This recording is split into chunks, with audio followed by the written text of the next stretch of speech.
víctima de abusos comienza a amar.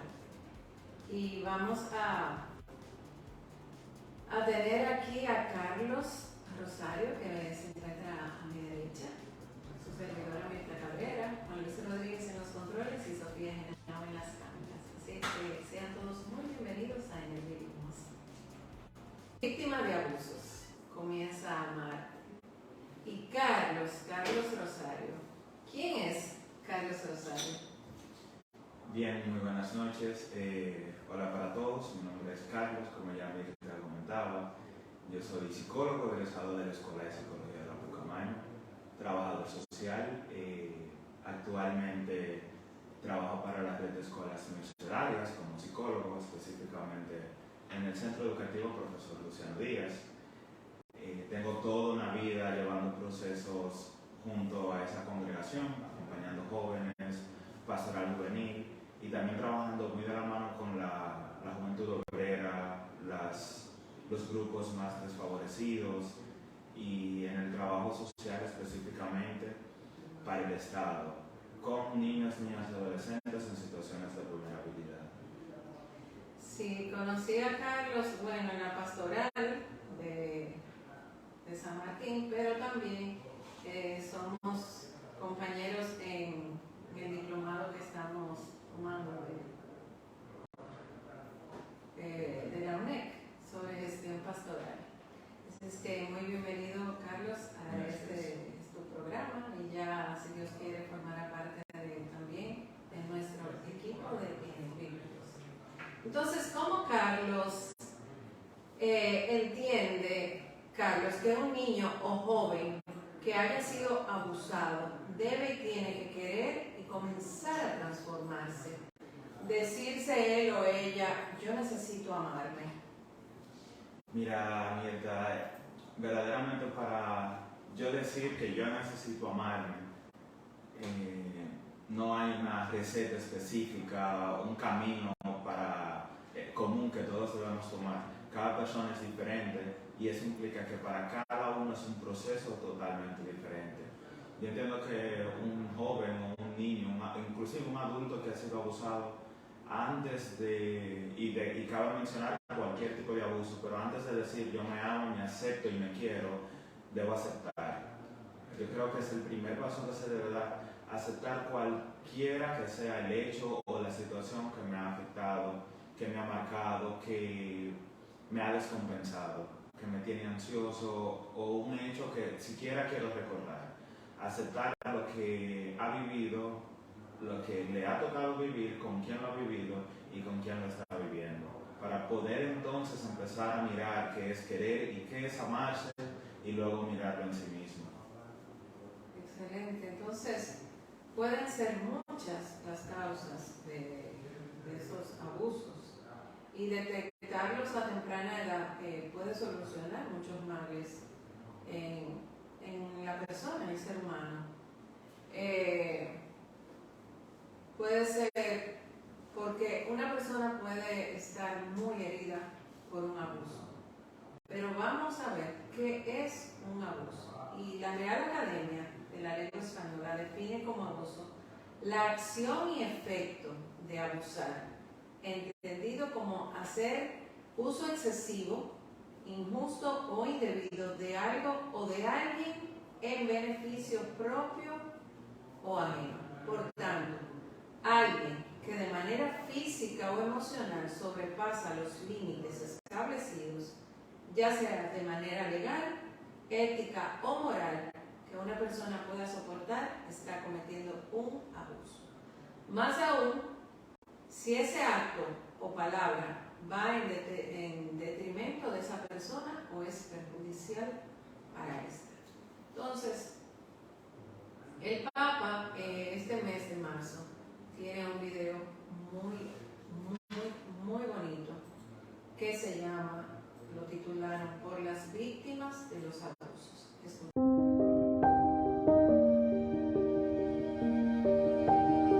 Ante los abusos, especialmente los cometidos por miembros de la Iglesia, no basta pedir perdón. Pedir perdón es necesario, pero no basta.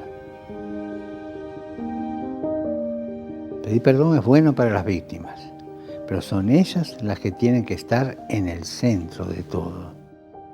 Su dolor, sus daños psicológicos pueden empezar a sanar si encuentran respuestas, acciones concretas para reparar los horrores que han sufrido y prevenir que no se repitan. La Iglesia no puede tratar de esconder la tragedia de los abusos, sean del tipo que sea. Tampoco cuando los abusos se dan en las familias, en los clubes, en otro tipo de instituciones. La Iglesia tiene que ser un ejemplo para ayudar y a resolverlos, sacarlos a la luz en la sociedad, en la familia. Es la Iglesia la que tiene que ofrecer espacios seguros para escuchar a las víctimas, acompañarlas psicológicamente y protegerlas.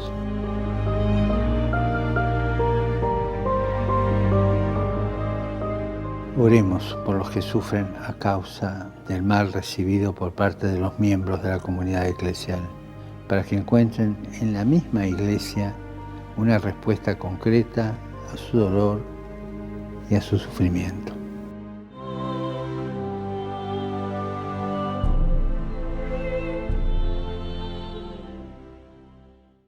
Entonces, dice el Papa que no basta pedir perdón, pero aquí no nos vamos a referir a los abusos que se han cometido dentro de la Iglesia, sino a toda clase de abusos, porque es a la Iglesia que hay que llevar a esa víctima para que sane. Que es en la Iglesia que están los abusadores o la Iglesia está llena de pecadores, bueno, ahí tenemos que estar todos, porque todos somos pecadores realmente. Pero sí, como seres que vivimos en una sociedad, en un mundo corrupto, indecente, amargado, conspirador, nosotros tenemos que velar por nuestros hijos.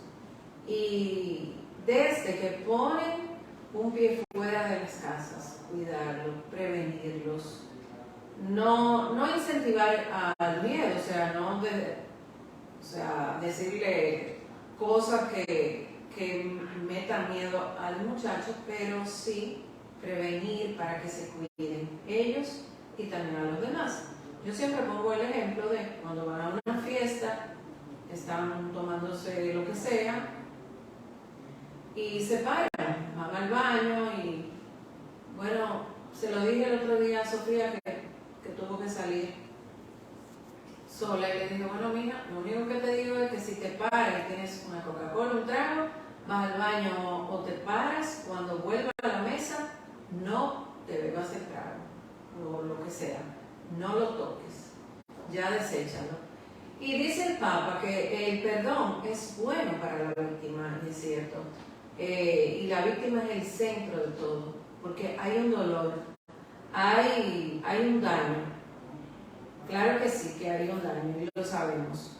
Y la víctima necesita respuestas concretas para poder sanar ese dolor y ese daño que se le hizo. Y dar respuesta a ese dolor, el porqué del mismo, va a hacer que la víctima sane. Cuando uno no tiene respuesta de por qué me pasó eso, no va a sanar.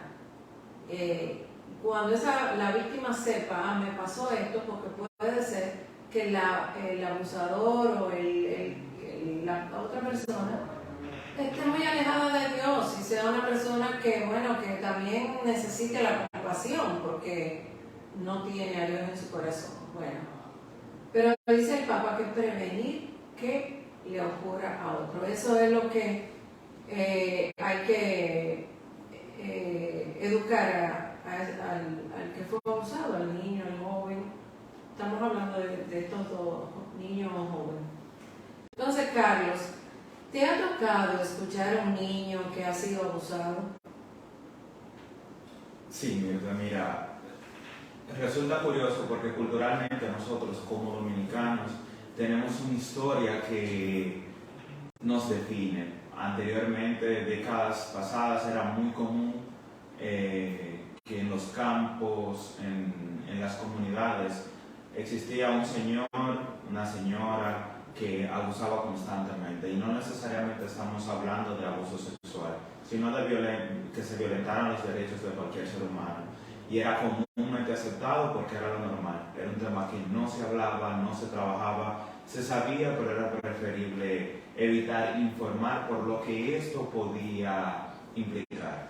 Entonces hay varios elementos que hay que destacar. Esto se da porque generalmente había una lucha de poder, era una persona jerárquica, alguien en la comunidad que era conocido, un jefe comunitario. Entonces podía implicar un malestar en general para una familia, para ese niño, esa niña o ese adulto. Eso nosotros como dominicanos hemos venido arrastrándolo, diría yo, hasta el día de hoy. Los niños, niñas, adolescentes con los que me ha tocado trabajar tienen miedo en primer lugar porque primero se desconocen. Están en un proceso de formación, están en un proceso de conocerse y conocer a los demás. El niño entiende que como es su familia y su círculo, es el mundo completo porque es lo único que conoce. Como se da la dinámica en casa de papá y mamá, entiende que todas las familias funcionan así. Entonces, otra de los temas que generalmente cuesta trabajar es hacer que la persona entienda que fue abusada o que fue abusado. Muchas veces no lo ven como un abuso porque es alguien querido de la familia, es alguien cercano, es algo común dentro de, pero lograr identificar que esa persona acepte que sí fue un abuso y que no se sienta revictimizado, que muchas veces durante el proceso de sanación y o acompañamiento que se le brinda a una persona, revictimizamos y hacemos que el proceso se empeore.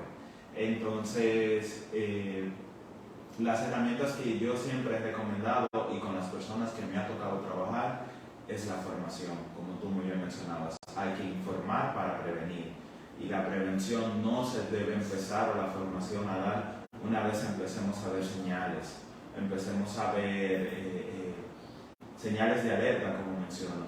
La formación se debe dar y la prevención desde el primer momento en que tengamos la oportunidad. Yo recomiendo siempre trabajarlo en situaciones puntuales. Hay veces que los niños ven algo en la televisión, se toca un tema en la escuela y vienen con preguntas a casa. Y ese es el momento de que debemos aprovechar para empezar a informar. Esas brechas de curiosidad son necesidades de información que tienen los niños. No podemos esperar que suceda el hecho como mencionaba anteriormente. Sí, porque en el caso de un niño es el padre o el docente o el encargado de en este caso psicólogo, de trabajar en su prevención, o sea, detectarlo, así como tú dices, o sea, algo extraño en su conducta está pasando, ha cambiado, o el niño es de una manera que nos pone como a nosotros la alerta. Entonces hay que tener mucha cuenta con eso. Y vamos a ponerle el nombre, Carlos, a los abusos. ¿Cómo pueden ser abusados nuestros niños y jóvenes? Mira, hay diversos tipos de abuso. Podemos hablar del abuso físico, cuando maltratamos, cuando golpeamos, muchas veces solemos decir, pero cuando yo era pequeño a mí me daban un correazo y yo salí bien. Pero lo que recordamos de ese hecho es que me golpearon. No recordamos otra cosa, es con lo que vamos creciendo y son heridas con las que vamos creciendo, que vamos transmitiendo de generación en generación. No hay un método que justifique que golpeemos a nuestros hijos. El abuso emocional o psicológico, cuando alteramos de forma emocional, por así decirlo. También tenemos el abuso sexual, hay abuso de autoridad, abuso infantil, abuso por medio de la tecnología, entre otros. Y podemos hacernos esta pregunta, ya tocando el tema del Evangelio del domingo pasado. ¿Por qué la samaritana tuvo los maridos que tuvo? Eso está en Juan 4, 5, 42. Ya fueran 2, 3, 4, 5, lo que fuera. Quizás esa mujer fue víctima en su niñez de un abuso. ¿Cuál? Bueno, lo que puede ser uno de los que Carlos acaba de mencionarnos. y no se amaba, o sea, duró todo ese tiempo, niña, joven, creció, ya es una adulta, es una mendiga de amor porque tiene una herida, como Carlos ha mencionado. ¿Y qué hizo?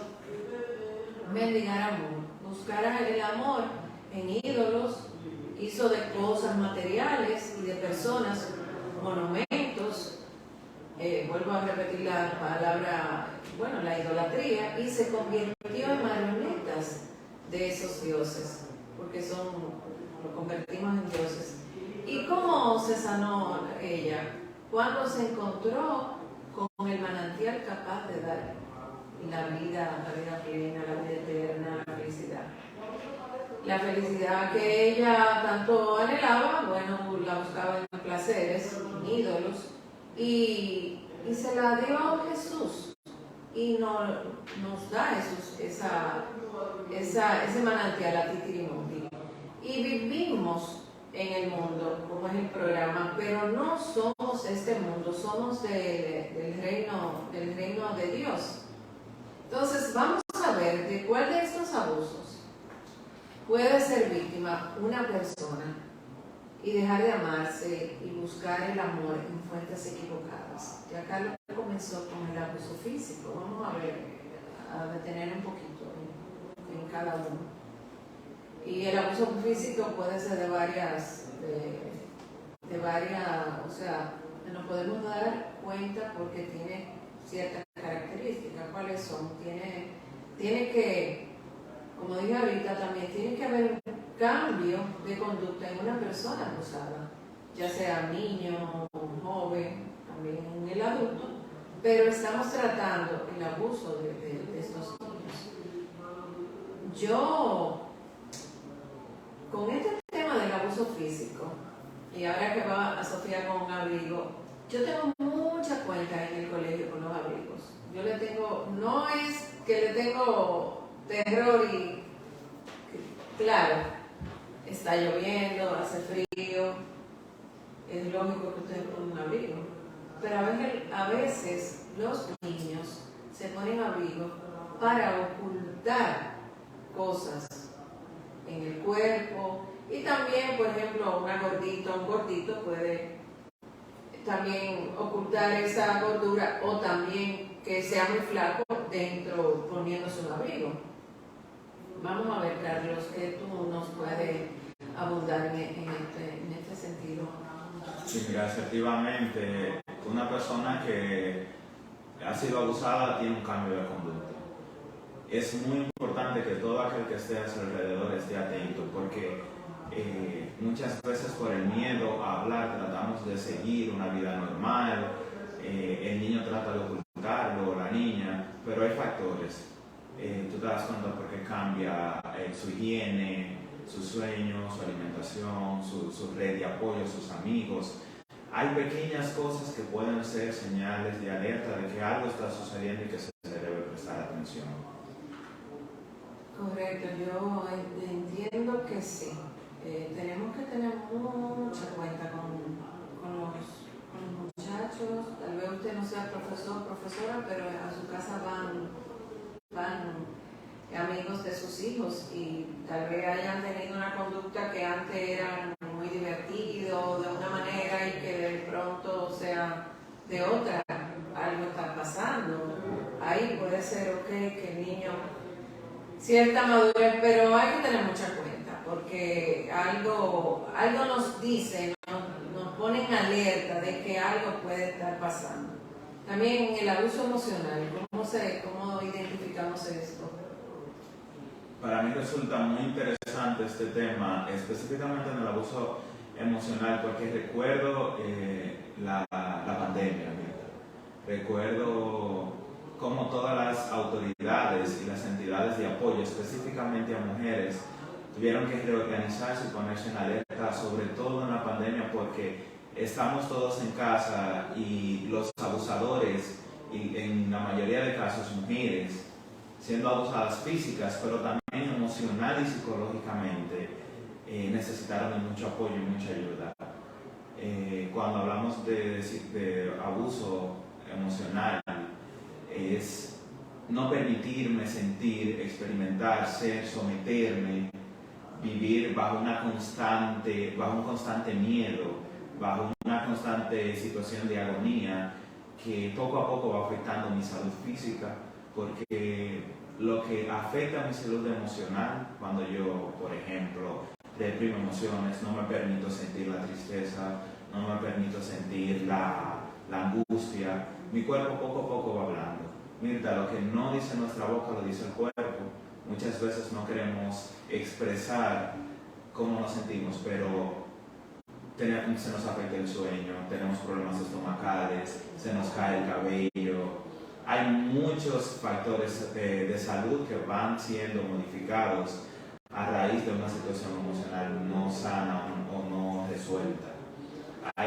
Podemos identificar estos cambios, como mencionaba anteriormente, cuando somos muy cercanos a la persona, pero también no necesariamente como un niño o adolescente, como un adulto también lo vamos a poder identificar.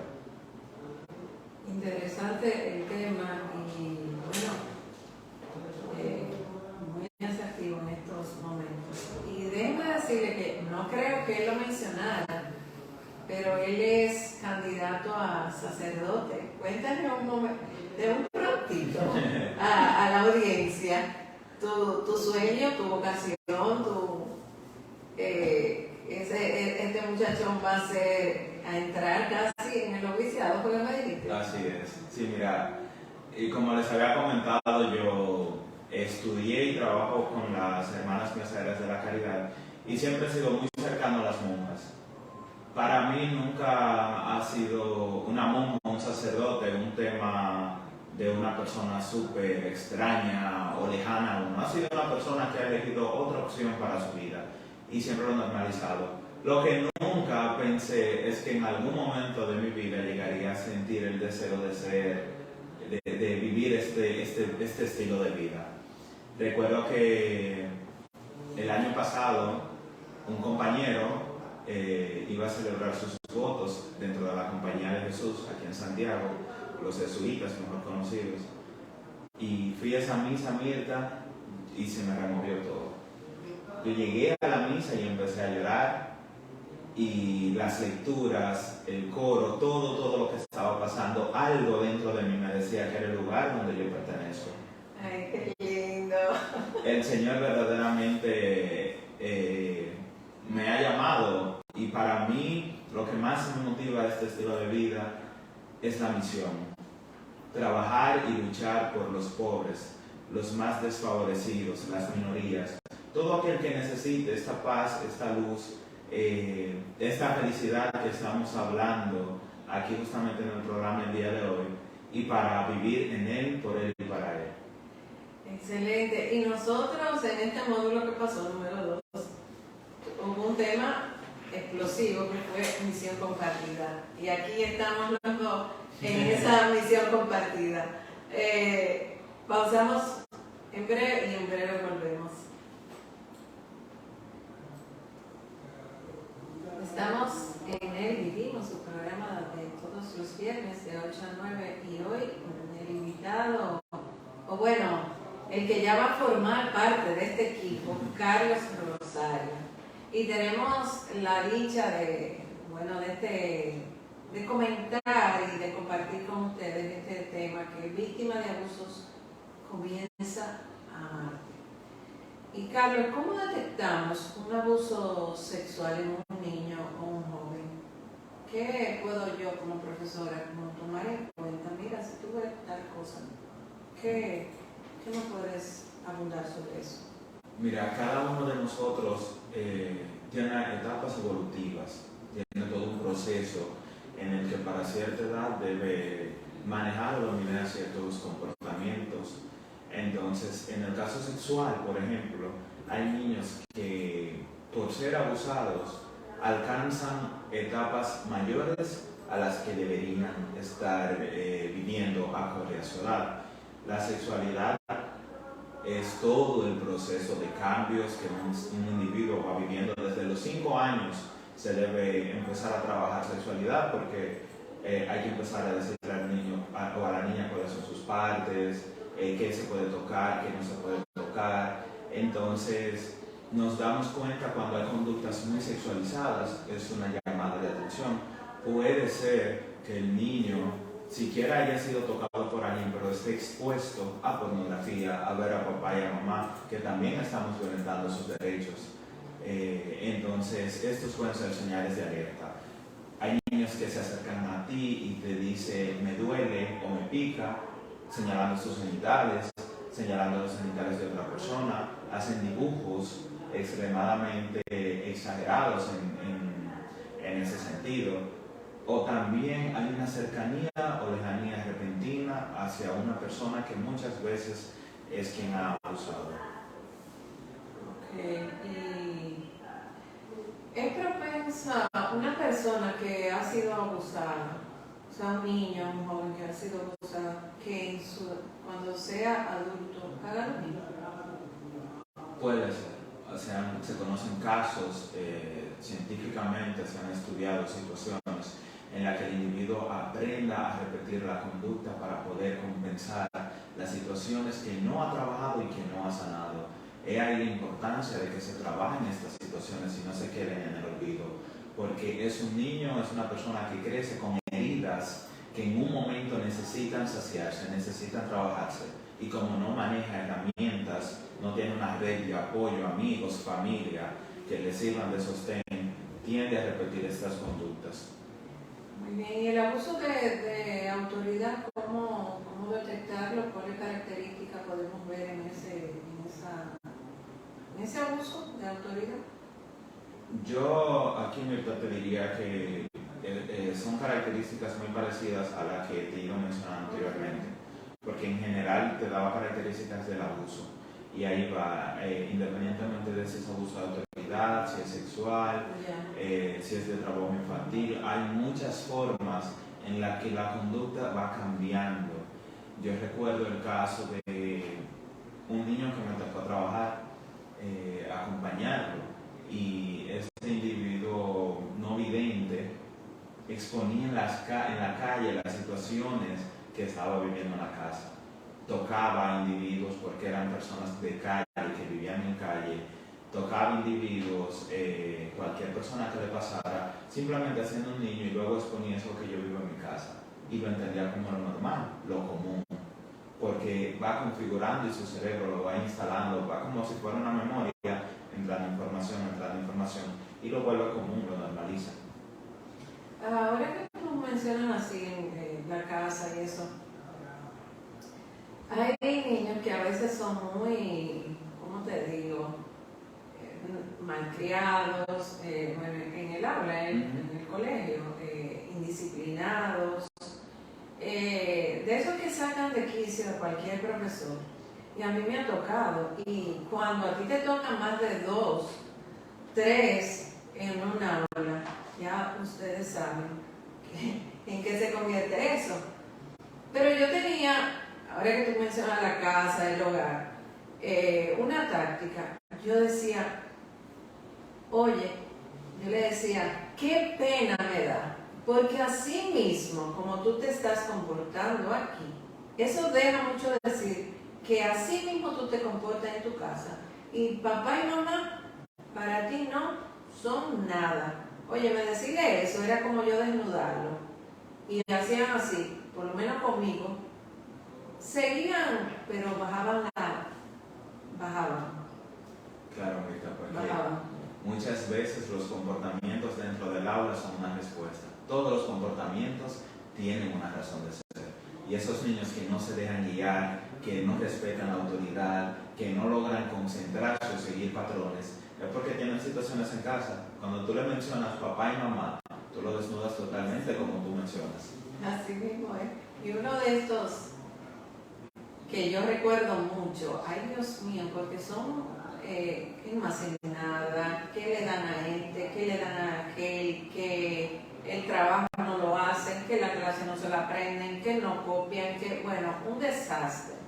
Y el otro día, no hace mucho, hace como 2 meses, me encontré en el supermercado con el padre de uno de ellos. Y bueno, porque también no sé si para bien o para mal, a mí me ha tocado darle clase a los hijos de mis propios compañeros, que fueron compañeros míos en el colegio. Y dicha o no dicha, bueno, para mí ha sido un reto realmente. Y me encontré con ese papá y dime, y mi muchacho, excelente, no, estudia medicina, está en el sexto semestre. Digo, gloria a Dios. Porque ellos se las traen y también el muchacho sabe a quién le hace esa disciplina, esa comedia que le hace a ciertos profesores, pero si uno lo deja, bueno, pues uno no da clases realmente. Entonces, seguimos, Carlos, con el abuso infantil de manera general, que ya nos has dicho. También puede ser negligencia, dice el Papa, y que me gustó mucho también, que él dice que nada más no es un abuso eclesial, o sea, en las casas también se abusa, se manipulan los muchachos, hay que tener mucho cuidado, por eso yo mencioné ahorita los abrigos, porque a un papá o a una mamá le pueden quitar el niño o la niña si se comprueba que está siendo maltratado por el padre. Así es. Mira, el abuso infantil radica en cuando violentamos sus derechos. Y todos somos culpables porque todos estamos llamados, si vemos una situación donde a un niño se le está violentando su derecho, tenemos que reportar y servir de voz. Porque el niño no cuenta con las herramientas para hacerlo, por el proceso formativo que va llevando. Tú mencionas los abrigos y mencionas un caso de una preadolescente, 11 años de edad. Ella era es flaca y no siempre anda con su abrigo súper grande. La niña fue diagnosticada con bulimia anoréxica. Pero eso fue tras investigar por qué, a pesar de hacer mucho calor, la niña no se quitaba el abrigo. Entonces ahí entra todo un proceso de desmontar información a nivel terapéutico, pero también de montar información nueva, no solamente para la niña, sino para toda la familia. Ya cuando se da este diagnóstico, frente al espejo, la persona, el individuo, se ve físicamente diferente. Ella se ve en el espejo y se ve gorda, muy gorda, y por eso es que tiene quizás 50 libras. Pero hay un mal muy grande. También está el abuso, el trabajo infantil, cómo detectamos, tal vez es difícil en un aula, yo como profesora, detectar que haya un abuso de trabajo infantil. Sí. ¿Crees?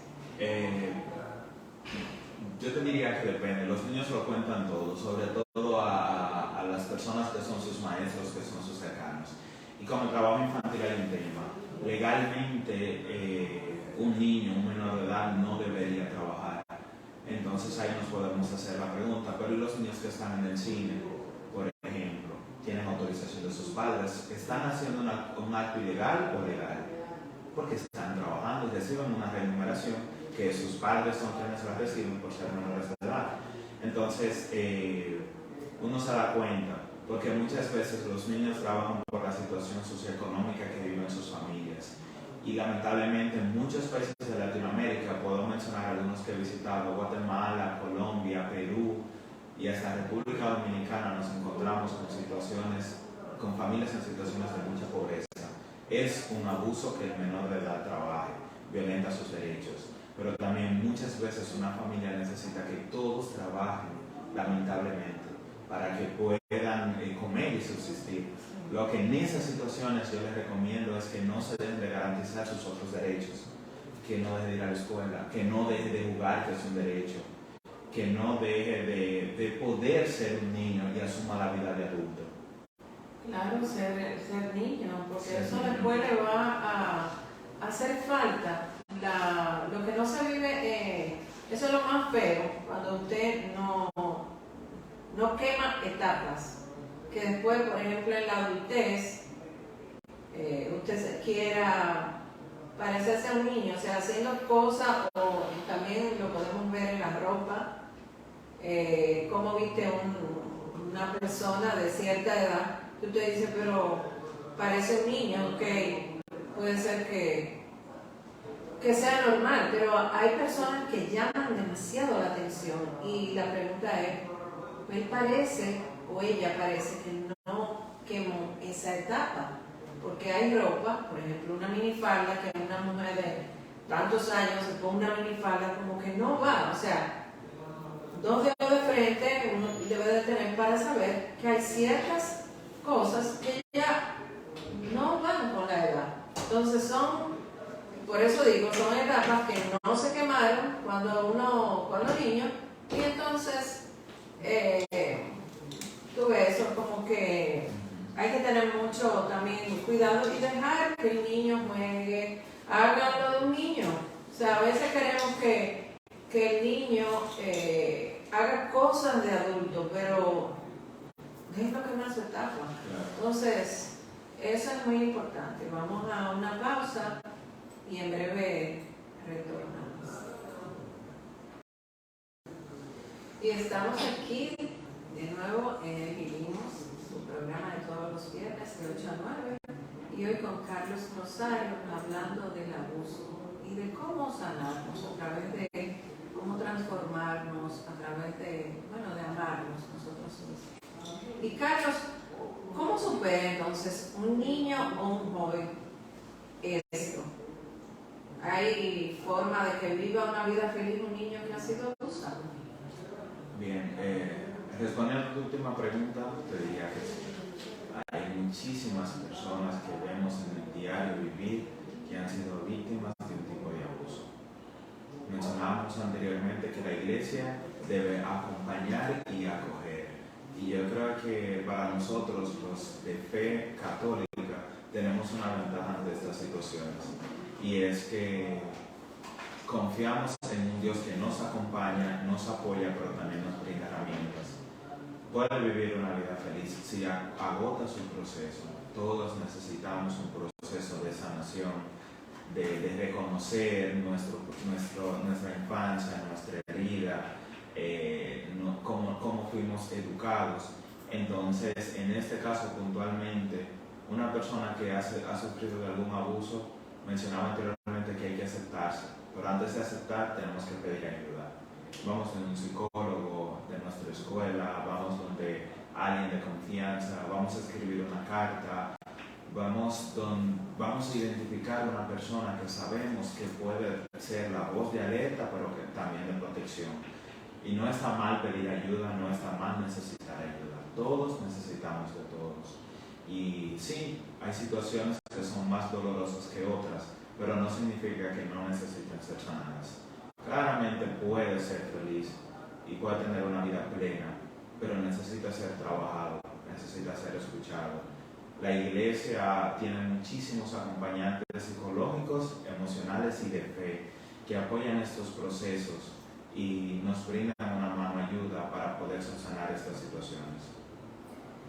Y bueno, tomando ya cuando uno es adulto y no ha sanado, retomemos el caso de la samaritana, porque los evangelios de esta semana siempre tienen un hilo conductor, el evangelio del domingo y así.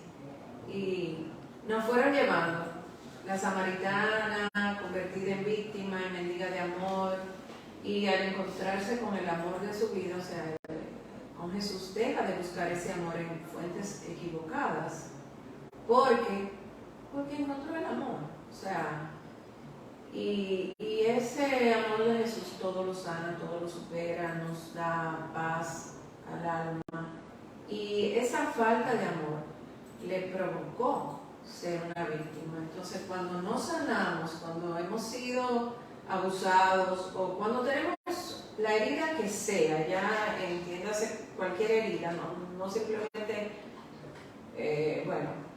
abusado, una herida. Entonces, hablamos de la lepra. Podemos entonces, esa herida pasarla a que no me siento bien, a que entonces estoy enferma del alma.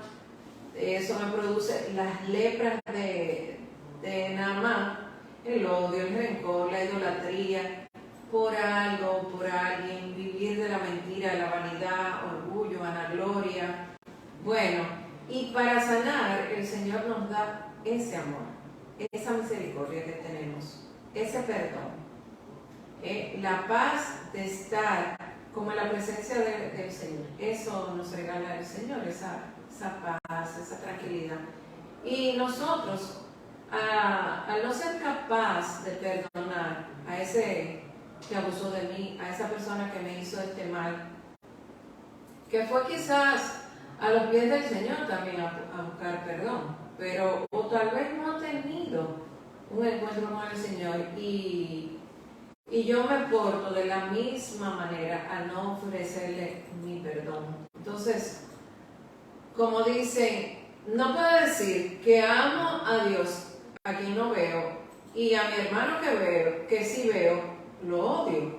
No tengo entonces compasión con ella o con él. Yo le decía a Carlos ahorita fuera de cámara que no es tener una relación de tanto amor y de tanta amistad con una persona que me ha hecho daño.